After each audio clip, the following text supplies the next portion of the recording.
Section 1. A man wants to find out about taking part in a dragon boat race. Listen to the conversation between the man and the woman and answer the questions. First, you have some time to look at questions 1 to 5.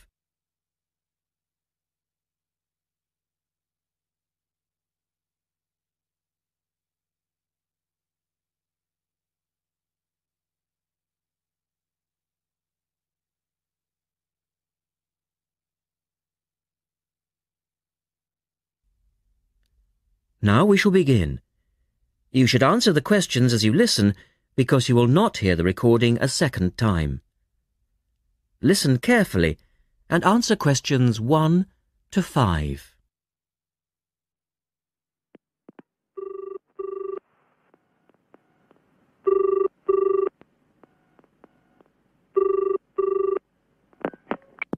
Scope Charity Office. How can I help you? Oh, hello. I'm ringing about the dragon boat race that you're asking people to take part in. Oh, yes. We still need a few more teams. Are you interested in joining the race? Yes, we want to enter a team, but we don't know anything about it. Could I ask you for some more information first? Of course. I don't even know when it's being held. It's taking place on the 2nd of July. Is that a Saturday? No, it's a Sunday. It's a much more popular day and more people can take part then. Right. And where's it being held? At the Brighton Marina. Oh, I'm an overseas student. Could you spell that for me? Yes, it's Brighton Marina. That's Marina. Do you know where it is? I'm not sure. It's a couple of miles past the Palace Pier. Oh, yes, I know it. You take a right turning off the coast road, or you can cycle along the seafront. That's good. What time does the race start? Well, the first heats begin at 10 a.m, but you need to register half an hour before that, at 9:30, and we really recommend that you aim to be there by 9. It's a good idea to arrange a meeting place for your team. Right. And the race is to help raise money for charity? It is. We're asking every team member to try and raise £35 by getting friends and or relatives to sponsor them. Every crew member will receive a free tournament T-shirt if your team manages to raise £1,000 or more. Oh, that's quite good. Also, we're holding a raffle. Every crew member who takes part in the race this season will be entered into a free prize draw. Oh, what's the prize? It's pretty good. It's a holiday in Hong Kong. Sounds great. The man asks for more information. Look at questions 6 to 10.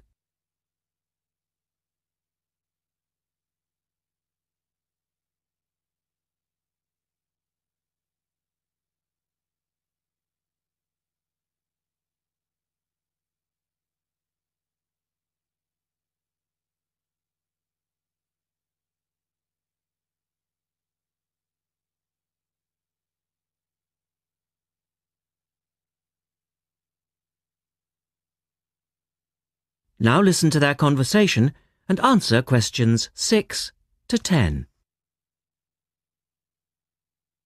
Is there anything else you need to know?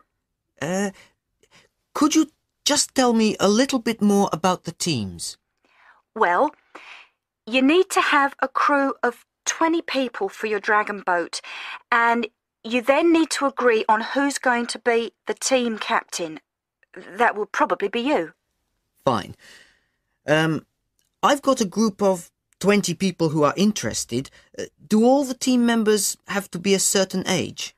Well, there's no age limit as such, but if you have a team member who's under 18, then they have to get their parents' permission to take part. Yes, that makes sense. It isn't dangerous, but we do have boats that turn over in the water, and for that reason we need to insist that everyone wears a life jacket as well. And you can hire life jackets from us when your team arrives. What do you advise people to wear? Well, Most people wear a t-shirt, shorts and trainers. I certainly wouldn't recommend that you wear jeans or boots. In fact, it's a very good idea to bring some spare clothes. Okay. It can get quite cold and wet if the weather's bad, and there's quite a bit of hanging around, especially if you qualify for the semi-finals or the final. I see what you mean. Have you got a name for your team? Oh, not yet, no. Well, you need to decide on one and then put it on the entrance form, which I'll send you. Oh, okay. So, if you'd like to give me your address, I'll be happy to send details first class. That is the end of section 1. You now have half a minute to check your answers.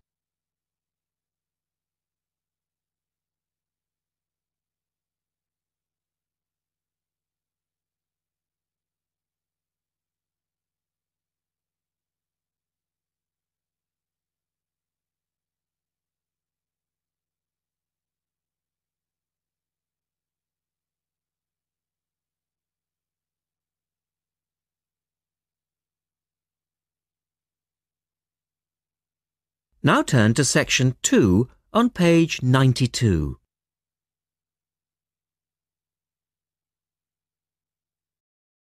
Or section 2. You will hear a talk by a wildlife specialist on a type of bird called a kiwi. First, look at questions 11 to 15.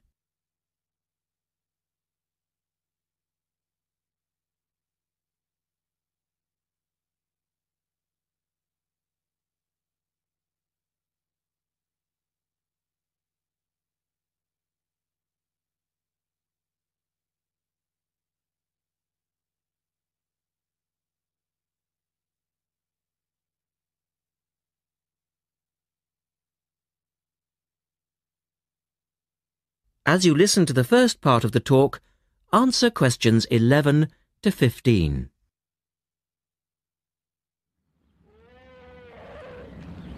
Ladies and gentlemen, welcome to Auckland Zoo on this sunny Sunday afternoon and to our special Kiwi fundraising event. My job is to tell you all about the amazing little Kiwi, and your job, hopefully, is to dig deep in your pockets. Now, for the benefit of our overseas visitors here today, I should explain first of all that the kiwi is the national bird of New Zealand, and sometimes New Zealanders themselves are known as kiwis. Now, while kiwis in the wild are a rare sight, the kiwi as a symbol is far more visible. Apart from being in toy stores and airport shops all over the world, you'll find them on our stamps and coins. The kiwi is the smallest member of the genus Apteryx, which also includes ostriches and emu. It gets its name from its shrill call, which sounds very much like this. Kiwi! Kiwi! Kiwis live in forests or swamps and feed on insects, worms, snails and berries. It's a nocturnal bird with limited sight, and therefore it has to rely on its very keen sense of smell to find food and to sense danger. Its nostrils are actually right on the end of its long beak, which is 1/3 of the body length. Now, here's an interesting fact. Although kiwis have wings, they serve little purpose, because the kiwi is a flightless bird. Since white settlement of the islands, kiwi numbers have dropped from 12 million to less than 70,000. And our national bird is rapidly becoming an endangered species. This is because they're being threatened by what we call introduced animals. Animals which were brought to New Zealand, such as cats and ferrets, which eat kiwi eggs and their chicks.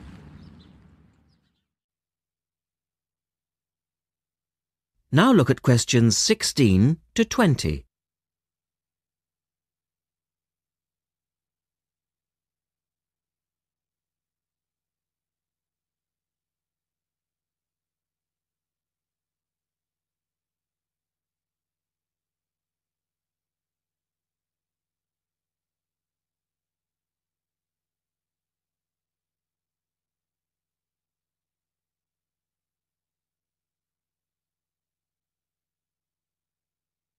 As the talk continues, answer questions 16 to 20. And so we have launched the Kiwi Recovery Programme in an all-out effort to save our national bird from extinction. There are 3 stages to this programme. Firstly, we have the scientific research stage. This involves research to find out more about what kiwis need to survive in the wild. Then secondly, we have the action stage. This is where we go into the field and actually put our knowledge to work. We call this putting science into practice. And then we come to the third stage, the global education stage. By working with schools and groups like yourself, as well as through our award-winning Kiwi website, we are hoping to educate people about the plight of the kiwi. As part of the action stage, which I just mentioned, we've introduced Operation Nest Egg, and this is where your money will be going. It works like this. It's a 3-stage process. First of all, we go out to the kiwi's natural habitat and we collect kiwi eggs. This is the tricky part, because it can be very difficult to find the eggs. Then, in safe surroundings, away from predators, the chicks are reared. Now, this can be done on predator-free islands or in captivity. They're reared until they're about 9 months old, at which stage the chicks are returned to the wild. So far, it's proving successful. And since we started the programme, some 34 chicks have been successfully raised this year, and their chances of survival have increased from 5 to 85%. However, it's not time to celebrate kiwi survival just yet. About 95% of kiwi chicks still don't make it to 6 months of age without protection, which is why Operation Nest Egg is so important. And we ask you to give generously today.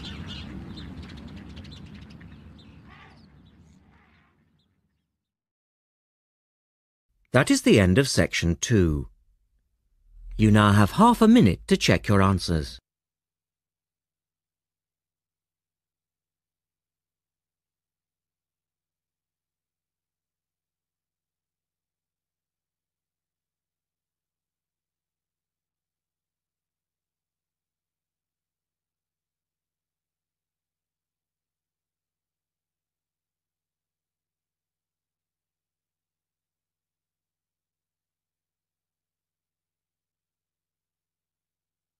Now turn to section 3 on page 94.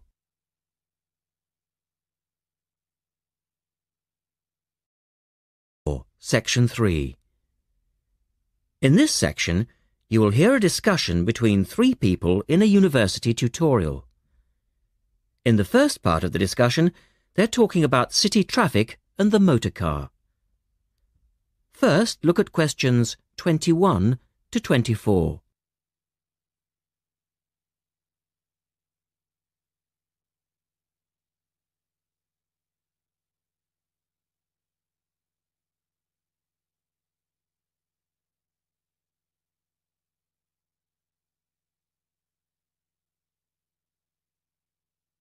Now listen to the first part of the discussion and answer questions 21 to 24.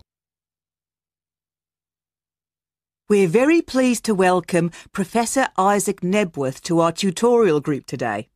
And he's come to share one of his pet passions with us, city traffic and our Western dependence on the motor car.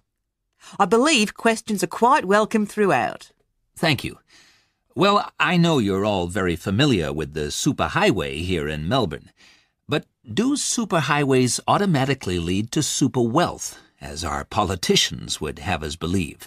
I think not. Can you give us an example of what you mean exactly? Sure.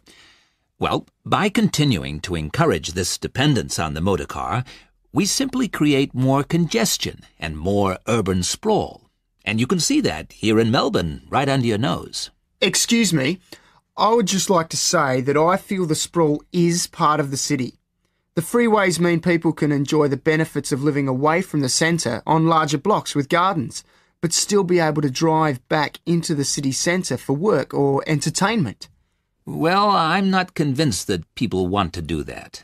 And is our money being well spent? It may be okay for you now, but come back to me in 5 years' time. Let's take CityLink, for example, the new freeway here in Melbourne. Well, I use the freeway all the time. I think it's great. Ah, yes, but it cost $2 billion to build, and you could have gotten 10 times the value by putting the money into public transport. If you give the automobile road space, it will fill that space, and you'll soon find you'll be crawling along your CityLink. But surely you cannot simply blame the car. Some of the blame must rest with governments and city planners. Well, there is an argument, surely, that building good roads is actually beneficial because most new cars these days are highly efficient. They use far less petrol than in the past, and emissions of dangerous gases are low. Old, congested roads, on the other hand, encourage traffic to move slowly, and it's the stationary cars that cause the pollution and smog, whereas good roads increase traffic speeds and thus the amount of time cars are actually on the roads. Well, this is the old argument put forward by the road lobby, but for me it's clear-cut. Roads equal cars, which equal smog. Public transport is the way to go. In the second part of the discussion, the professor talks about public transport in different cities. Look at questions 25 to 30 first.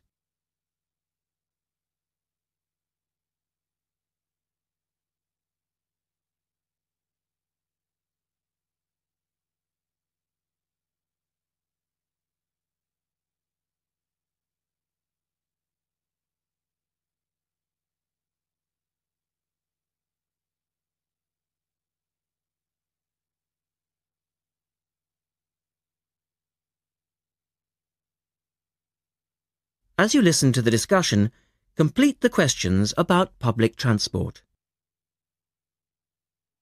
Now, on that topic of public transport, I read somewhere recently that Australia isn't doing too badly in the challenge to increase the use of public transport. Better than America, granted, but by comparison with Canada, it's not so good. For instance, if you compare Toronto with the U.S. metropolis of Detroit, only 160 kilometers away, in Detroit, only 1% of passenger travel is by public transport, whereas in Toronto it's 24%, which is considerably better than Sydney, which can only boast 16%. Well, I think it's encouraging that our least car-dependent city is actually our largest city. 16% of trips being taken on public transport in Sydney isn't too bad. But it's a long way behind Europe. Take both London and Paris, for instance, where 30% of all trips taken are on public transport. Well, they do both have an excellent underground system. And Frankfurt comes in higher still at 32%. I understand that they've been very successful in Copenhagen at ridding the city of the car. Can you tell us anything about that experiment? Yes, indeed. Copenhagen is a wonderful example of a city that has learned to live without the motor car. Back in the 1960s, they adopted a number of policies designed to draw people back into the city. For instance, they paid musicians and artists to perform in the streets. They also built cycle lanes, and now 30% of the inhabitants of Copenhagen use a bicycle to go to work. Sydney, by comparison, can only boast 1% of the population cycling to work. It could have something to do with all the hills? Then they banned cars from many parts of the city, and every year 3% of the city parking is removed. And by constantly reducing parking, they've created public spaces and clean air. Really? There are also freely available bicycles, which you can hire for practically nothing. And, of course, they have an excellent public transport system. Well, that's all very well for Copenhagen, but I'd just like to say that some cities are just too large for a decent public transport system to work well, particularly in areas with low population, because if there aren't many people using the service, then they don't schedule enough buses or trains for that route. I accept that there's a vicious circle here, but people do need to support the system. And secondly, the whole process takes so long because usually you have to change. You know, from bus to train, that sort of thing. And that can be quite difficult. Ultimately, it's much easier to jump in your car. And often it turns out to be cheaper. Sure, but cheaper for whom? You or society? We have to work towards the ideal and not give in all the time because things are too difficult.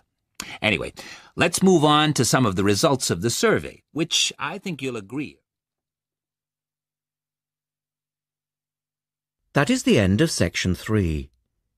You now have half a minute to check your answers.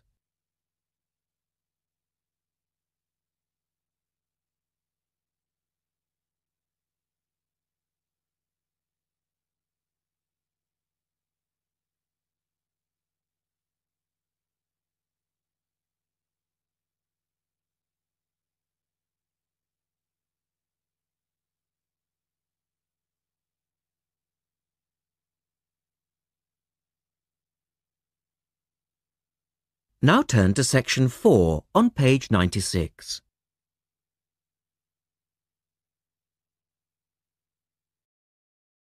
Section 4. You will hear a lecturer talking about food preservation. First, you have some time to look at questions 31 to 37.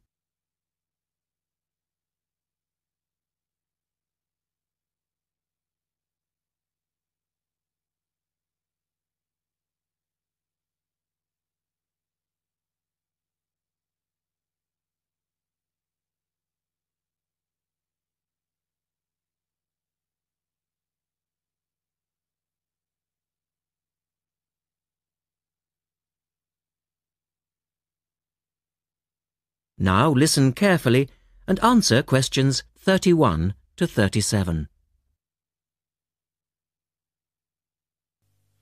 In today's lecture, I'd like to look at the topic of food preservation and start by asking the obvious question, why do we need to preserve food? Well, apart from keeping it fresh for our daily needs, many foods, such as fruit and vegetables, are only available at certain times of the year, so if we want to be able to eat these foods all year round, we need to preserve them. We also need to preserve food for export overseas to make sure that it doesn't perish in transit. And lastly, we need to be able to preserve food for when there are food shortages. There are a number of methods of preserving food which involve both high and low temperatures, chemicals, irradiation, and drying. Let's have a look at these in turn. In the 1870s, the French scientist Louis Pasteur showed that microorganisms in food could be destroyed by raising the temperature of the food, a process now known as pasteurization. This involves heating milk to just 65 degrees Celsius for 30 minutes. A new method, the ultra-high temperature, or UHT process, involves heating milk to 150 degrees Celsius for 3 seconds. The advantage of treating milk in this way is that it lasts much longer, though I tend to feel, and I'm sure many of you would agree, that taste is somewhat sacrificed in the UHT process. Tin cans were first used in the early 1800s to store and preserve food.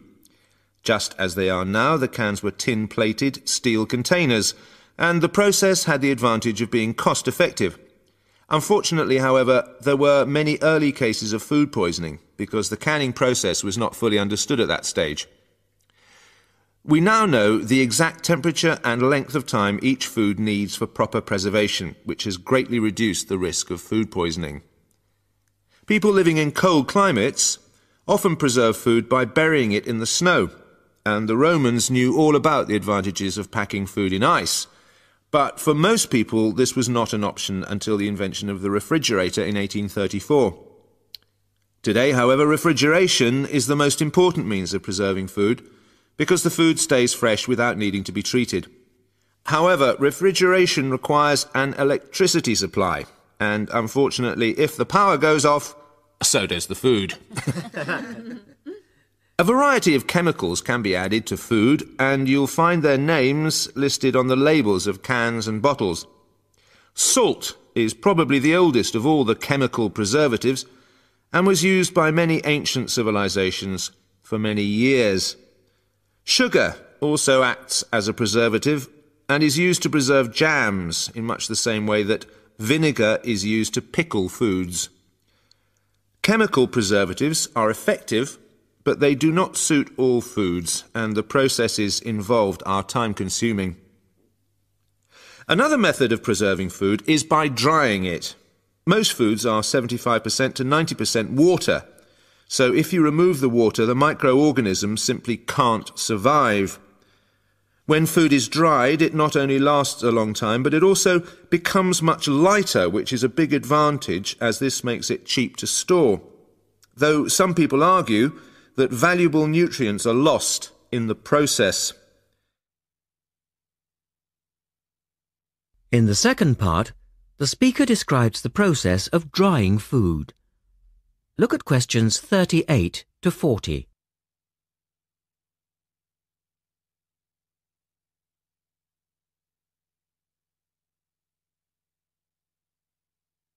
Now listen carefully and label the diagram.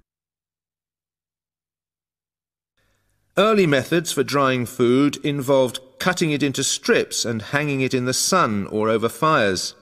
But there are now a number of more modern methods which involve the use of recent technology.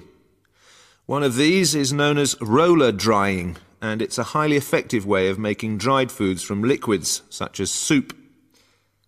Have a look at this diagram to see how it works. Well, first of all, the hot soup is poured in at one end here. The liquid spreads to form a thin layer on a heated belt. The liquid dries as it moves along. By the time it reaches the end of the belt, all the water has evaporated, leaving only dry powder. A blade then scrapes the dried material off the roller and captures it in powder form. All you have to do is add boiling water, and you have your hot soup back again, ready to drink. Another method is called freeze drying, and for those of you who still remain... That is the end of section 4.